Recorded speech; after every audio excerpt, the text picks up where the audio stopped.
Salut à tous, j'espère que tout le monde va bien. On se retrouve aujourd'hui pour la market update sur BTC et le Forex. Donc hier on s'était quitté sur le BTC dans cette zone, exactement. On était le 28 et on était le matin, donc on était dans cette zone, juste avant ce rebond là, ici. Donc où est-ce qu'on va chercher à long ou est-ce qu'on va chercher à short? Donc là ce qui est bien avec BTC, c'est que déjà, cette A, B, C a été touché, les 100%. Ça, on l'avait vu depuis un petit moment et on attendait ça depuis un petit moment. Maintenant qu'on a été touché pile les 100%, on peut avoir la fin de la B ici. Mais c'est possible qu'on aille aussi jusqu'au 123. Ça, c'est pas interdit. Maintenant, comment on va savoir si les 100% ont servi de bottom? Simple. Là, on a un break de structure. Si je regarde où est le top de A avant mon break de structure, il est là. Si je regarde dans cette leg, on a un rebond ici. Donc, tant qu'on repasse pas au-dessus d'ici, déjà, j'ai pas de short. Maintenant, si jamais on repasse au-dessus d'ici et qu'on vient à repasser au-dessus d'ici, on change la marquée structure complète. Ok? Ici, si on repasse au-dessus d'ici, on change pas la marquée structure. Ici, par contre, on la change. Donc, si jamais le marché, en fait, moi, ce que je vais attendre maintenant, c'est ça. Maintenant que je sais qu'on a touché la zone qu'il faut, je vais pas rentrer tout de suite parce qu'on peut quand même l'enfoncer cette zone.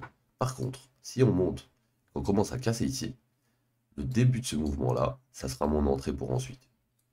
Pourquoi? Parce qu'une fois qu'on va casser au-dessus d'ici, si jamais on arrive à casser, on va retracer pour prendre cette liquidité, potentiellement cette liquidité et revenir dans ces mèches. D'accord?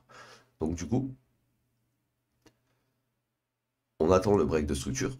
Une fois que le break de structure a eu lieu, on regarde la leg qui nous a fait break la structure et on essaie de TP, de rentrer sous la liquidité de cette leg.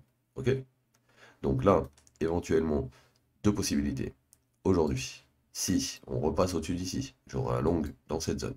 Par contre, si on repasse pas au-dessus et que quand on arrive ici, on commence à faire ça et repartir sud, ici, on a potentiellement aussi un play en short au-dessus d'ici si jamais on rejette. D'accord? Donc, première possibilité, on monte, on change et dans ces cas-là, on a un retracement bullish qui arrive derrière. Deuxième possibilité, on remonte au-dessus de l'investment et au niveau de l'investment, on se fait rejeter. Et là, à ce moment-là, on a un autre play à jouer jusqu'au dernier lot et donc on irait taper réellement le daily cette fois, je pense. Ok?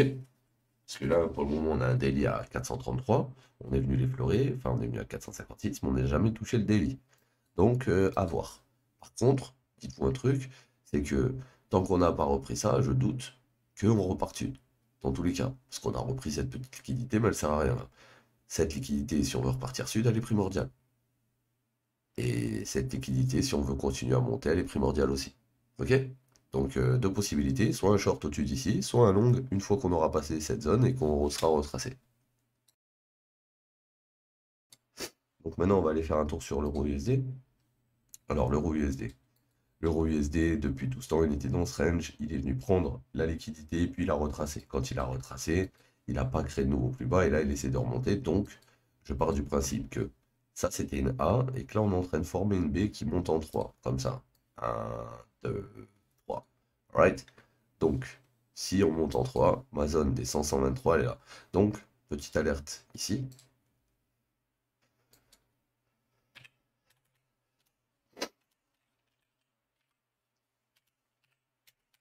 Et on sait qu'on est dans une B. Pourquoi? Puisqu'on a boss et break la structure ici. D'accord? Donc, on monte 100-123 et ensuite on ira plus bas. Donc là, j'ai mis mon alerte. Je n'ai pas de possibilité. Alors, il peut très bien par contre ne pas revenir ici direct, parce que là, en fait, on a pris cette liquidité. On est passé au-dessus. Là, on a pris la liquidité. Là, on a retracé. Et quand on a retracé, on a pris tous ces lots là. Ok? Donc maintenant, il y a deux possibilités. Soit quand on remonte, on n'arrive pas à repasser au-dessus d'ici. Et dans ces cas-là, on redescend tout de suite. D'accord? Soit on repasse au-dessus d'ici, du coup on vient dans les 100-123, et là à ce moment-là c'est intéressant de fou après pour shorter là-dedans, une fois que le price action casse, parce que derrière on va retracer tout ça quoi. Ok? Donc potentiellement aujourd'hui, soit rejet dans cette box pour aller prendre la liquidité en dessous avant de rebondir, soit on continue, on passe au-dessus, on prend toute la liquidité de cette leg, finir la B avant de démarrer la C. Ok les gars? Enfin, un tour sur GBP/USD pour terminer. Donc là, GBP/USD, on voit qu'on a un boss, donc ma dernière structure, elle est là. On voit que pour Shosh, il faudrait repasser au-dessus d'ici, d'accord? Pour l'instant, on est en dessous. et on crée des plus hauts de plus en plus hauts, mais des plus bas égales. Donc on crée des poules de liquidité, c'est pas bon. Donc là, si on vient à repasser au-dessus d'ici, on aura potentiellement une zone ici intéressante pour long sur le retracement, d'accord? Pour ensuite aller plus haut avec le retracement comme ça, d'accord? Si jamais on a ça. Par contre, si on casse en dessous, là, vu que on a déjà eu le boss ici et que là, on a eu le retracement dans le haut de la leg, si là on rebosse, il va falloir attendre. Du coup, regardez actuellement qu'est-ce qu'on a ici. Là, qu'est-ce qu'on a ici? Le point le plus haut actuellement, ça serait lui. Ça veut dire que si on bosse en dessous, là, on a notre structure qui est comme ça. Ok. Là, on ne sait pas encore où mettre le point parce qu'on n'est pas redescendu. Mais si là, on redescend en dessous, on va mettre notre point ici. Et donc, du coup, si on arrive par ici, notre point va arriver là. Du coup, quand je voudrais short, je vais vouloir shorter où? Au-dessus de ce niveau, actuellement. Pourquoi? Parce que si on casse en dessous, on va break, puis retest, puis redescend. Et donc, ça, c'est une liquidité interne qui est juste à côté de la POI qui est au-dessus. Ok? Donc, pour aujourd'hui, sur lui, pour l'instant, pas grand-chose à faire. Le short, il était à ouvrir sur cette zone. D'accord? Donc ici, avec le stop au-dessus de cette zone, il n'y avait pas à aller plus loin. Alright? C'est comme ça qu'il fallait l'ouvrir. Et l'objectif, c'était d'aller TP sur les lots actuels. Donc voilà, dans cette zone. Donc, vu que maintenant ce TP il a été pris, on va sûrement SFP en dessous. Et après rebondir. Donc, c'est plus un moment pour shorter, encore moins un moment pour long, puisqu'on n'a pas de confirmation, mais ça va être le moment où ça risque de rebreak avant de repartir. Ok les gars?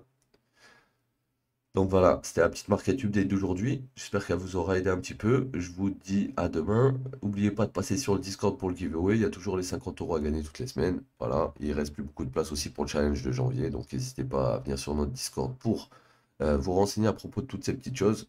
Et puis je vous dis à demain l'équipe. Ciao tout le monde.